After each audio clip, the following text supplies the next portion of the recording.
টমটম দেখতে পাচ্ছেন। আমরা বর্তমানে আছি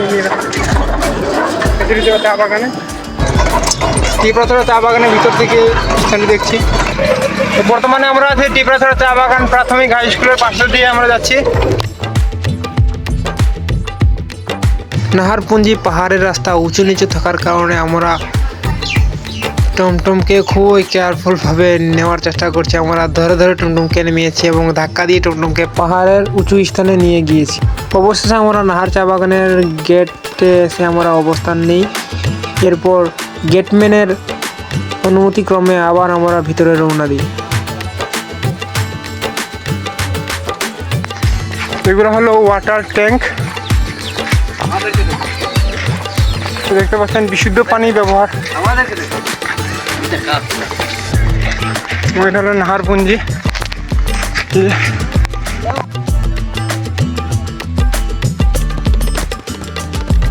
আমরা একটা আঙ্কেলকে লেবু চাইলাম, তো আঙ্কেলটি কিছু না বলে, মানে খুব ভালো মনের আঙ্কেলটি আমাদের চাওয়ার সাথে একটা লেবু দিল। একটা চেয়েছিলাম, দুটো দিচ্ছে। বুঝতেই পারছি আঙ্কেলটার মন কত ফ্রেশ। আঙ্কেলটি খুবই আন্তরিকতার ভাবে আমাদের চাওয়ার সাথে আমাদেরকে দুইটি লেবু উপহার দিল। এই যে এখন দেখুন লেবু দেখো, দেখুন ইন্ডিয়া বললেও মানালি এই জায়গাটা ইন্ডিয়া ঘরবাড়ির জঞ্জাল, ইন্ডিয়ার ঘর বাড়ি বলে। তো ভিউয়ার্স, এই দুটো ভিউ দেখতে পাচ্ছেন, তারা আমাদের চড়ার সঙ্গী সূর্য এবং কি নাম সুজিত। তারা দুজন ক্লাস 1-এ পড়ে।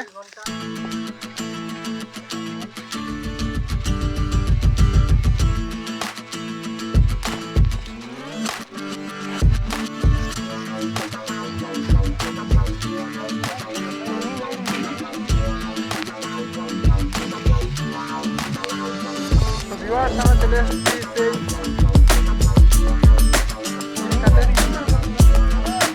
তো বিবাহ, সেই যেমন নামতে যাচ্ছে, আমাদের সাথে থাকুন। ওকে,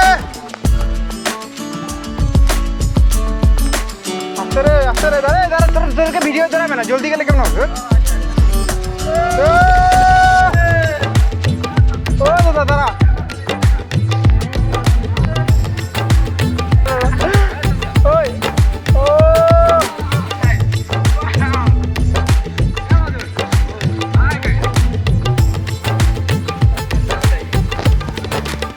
দেখতে পাচ্ছি তার নামছে চালা ভিডিও।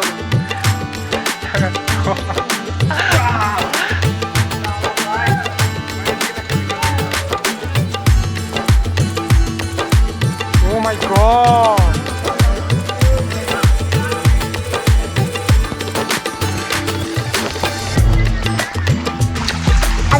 হ্যালো ভিউয়ার্স, আমরা এখন একটি ছোট একটা গিরিখাত আছে, তার ভিতরে যাবো। আসুন। আরে রাহুল দা,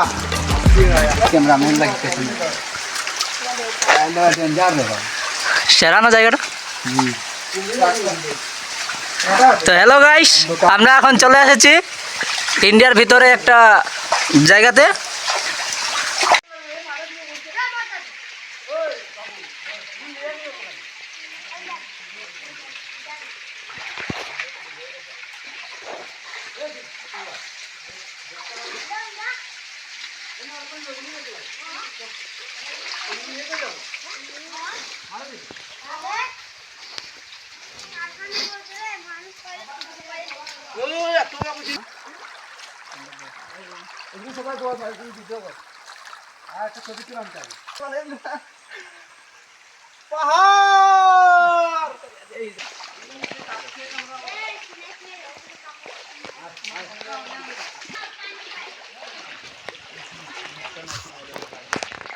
আজকে চলে আসছি লাসু বন, ভারতের ত্রিপুরা রাজ্যের সাথে সম্পৃক্ত আছে। আমরা যে স্থানটিতে আছি দেখতে পাচ্ছেন, এই স্থানটি যদি বরাবর আমরা যাই, এই তো প্রায় 1.5 থেকে 2 কিলো, প্রায় 1.5 থেকে 2 কিলো পথ হেঁটে গেলে আমরা ভারতে অতিক্রম করব। তো যেহেতু আমরা এর চেয়ে অতিরিক্ত দূর যাবো না, আমাদের ঝুঁকি নেব না, তো আমরা প্রায় 2 ঘন্টা লেগেছে এই স্থানটিতে আসতে। তো খুবই ঝুঁকিপূর্ণ জায়গা এবং ছোটো ছোটো পাথর থেকে বড় বড় পাথর উৎপত্তি হয়েছে।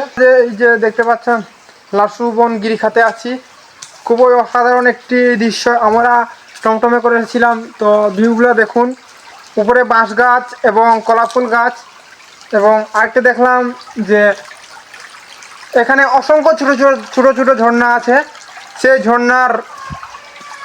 ঝর্ণার পাশ দিয়ে এই এলাকার স্থানীয় ত্রিপুরা বা গারো জাতি তারা পাইপ সংযোগ করেছে মোটরের মাধ্যমে। তারা সেখান থেকে পানি সংগ্রহ করে খাবার হিসেবে ব্যবহার করে থাকে। দেখুন, মানে এক কথায় বলতে গেলে অসাধারণ জায়গাটি। ভিউয়ার্স, এই যে দেখতে পাচ্ছি, এই যে পাথরটি দেখতে পাচ্ছেন, পাঁচটি খুবই কিন্তু খাদ বিশিষ্ট। তো এটা হওয়ার কারণ হলো, তো ত্রিপুরার পাহাড়ি ঢল যখন বর্ষার সময় পানি যখন নেমে আসে, তখন আমরা তো এখন প্রায় কার্তিক মাস চলছে, এখন প্রায় কার্তিক মাস শেষের দিকে। তো এখানে কম পানি, কিন্তু যখন অতিরিক্ত পানি আসে সে সময় বর্ষাকাল দেখতে পাচ্ছেন আমার থেকে প্রায় 15 থেকে 20 ফুট উঁচু এতটুকু পর্যন্ত মানে উপর থেকে পাহাড়ি ঢল পানি আসে এটা থেকে। এবং এই যে গিরিখাত থেকে আমাদের বিলাসছড়া লেক, যে লেকের উৎপত্তি হয়েছে। তো বিলাসছড়া লেক যে কত বড়, এটা আমি কমেন্ট বক্সে লিঙ্কটা দিয়ে দিব, আপনারা সবাই দেখে নেবেন। ধন্যবাদ। তো দেখা হবে নেক্সট কোনো ব্লগ ভিডিওতে। গত ব্লগ ভিডিওতে ইমতাজ আহমেদ ভাইকে অসংখ্য ধন্যবাদ জানাই আমার চ্যানেলটিতে কমেন্ট করার জন্য। তো ভিউয়ার্স, এখন আমরা মধ্যাহ্ন ভোজন করছি। এখন বেলা প্রায় বাজে 3:45। অনেক লেট হয়ে গেছে, আমাদের বাসায় যেতে হবে।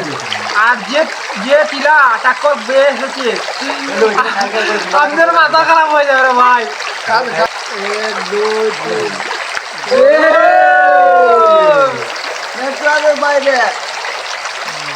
তো ভিউয়ার্স, আপনারা আসবেন এখানে বেড়াতে, ঠিক আছে, কিন্তু এই যে আমাদের প্লাস্টিক জাতীয় এটা নির্দিষ্ট এখানে ফেলবেন, কারণ এখানে ফেললে অনেক সমস্যা হয়। বলতে কি, পুঞ্জি জনগোষ্ঠীরা এই যে পানি দেখতে পাচ্ছেন, এই পানিটি তারা মূলত খেয়ে থাকে। তাদের ওরকমভাবে যে নলকূপ বা ডিপ টিউবওয়েল নাই যে তারা পানি খাবে। তো আপনারা আসবেন এখানে, পানিটাকে দূষিত করবেন না, এলাকাটাকে দূষিত করবেন না। তো দেখা যাচ্ছে নেক্সট কোনো ব্লগ ভিডিওতে। এখন টাটা টাটা, বাই বাই।